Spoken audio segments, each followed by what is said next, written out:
ओम नमो भगवते वासुदेवाय।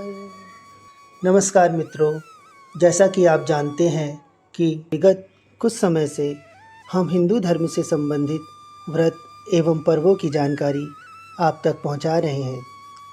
इसी क्रम में आज हम योगिनी एकादशी व्रत 2024 के विषय में प्रकाश डालेंगे।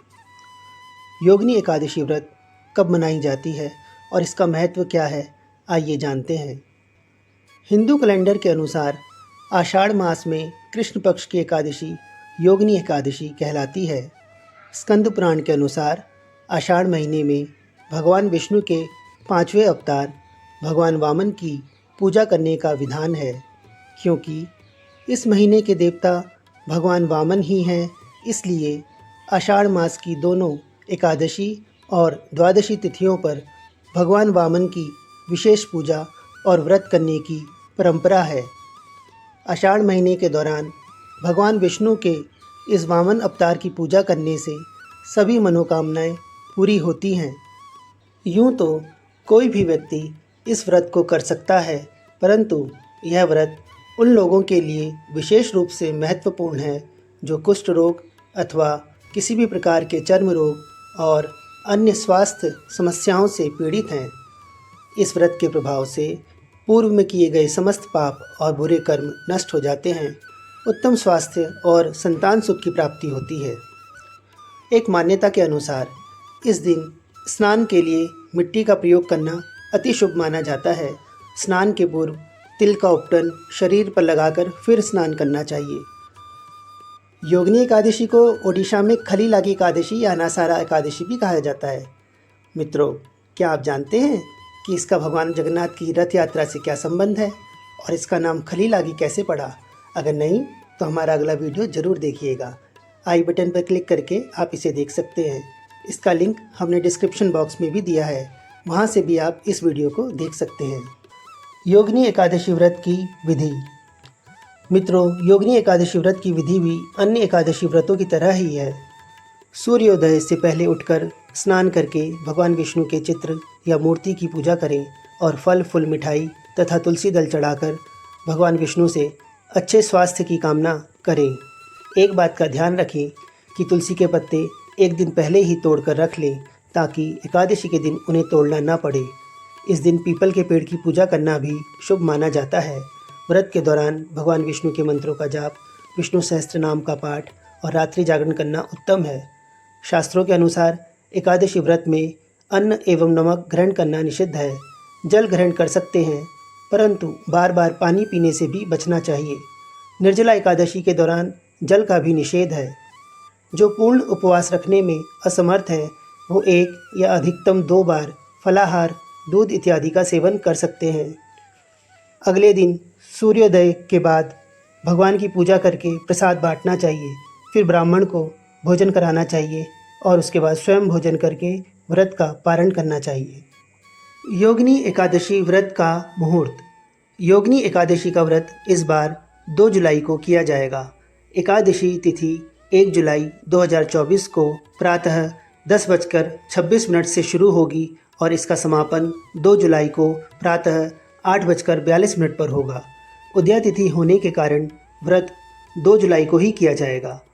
पारण का समय 3 जुलाई सुबह 5:28 से 7:10 तक रहेगा। द्वादशी तिथि 3 जुलाई को सुबह 7:10 पर समाप्त होगी। योगिनी एकादशी व्रत कथा। पद्म पुराण में वर्णित योगिनी एकादशी की व्रत कथा इस प्रकार है। एक बार धर्मराज युधिष्ठिर भगवान श्री कृष्ण से पूछते हैं, हे जनार्दन, कृपया आषाढ़ मास के कृष्ण पक्ष में आने वाली एकादशी के बारे में बताइए।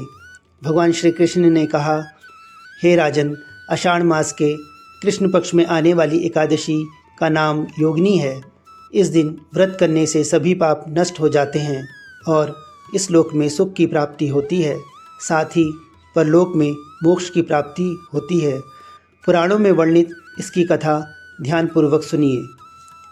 अलकापुरी नगर में यक्षों के शासक और शिव के भक्त कुबेर का शासन था।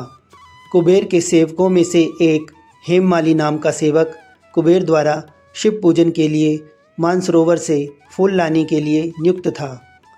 हेममाली का विवाह विशालाक्षी नाम की एक सुंदर स्त्री से हुआ था।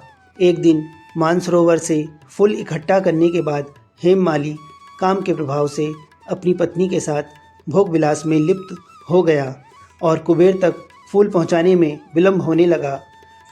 जब पूजा के समय तक पुष्प नहीं पहुँचे तब क्रोधित हो राजा ने अपने सेवकों को आदेश दिया कि वे पता लगाएं कि हेममाली अभी तक फूल लेकर क्यों नहीं आया है। स्थिति का पता चलने पर सेवक कुबेर के पास वापस आए और उन्हें बताया, हे राजन, माली अभी तक अपनी पत्नी के साथ भोग विलास में मग्न है। इस खबर से क्रोधित होकर कुबेर ने हेममाली को बुलाया। भय से कांपता हुआ हेममाली कुबेर के सामने आया। उसे देखकर कुबेर क्रोध में भर गया और कहने लगा, हे पापी नीच, तूने देवताओं के स्वामी मेरे आराध्य भगवान शिव का अनादर किया है। मैं तुझे शाप देता हूँ कि तू अपनी पत्नी से वियोग सहेगा और मृत्युलोक में पहुंचकर कोढ़ी बन जाएगा।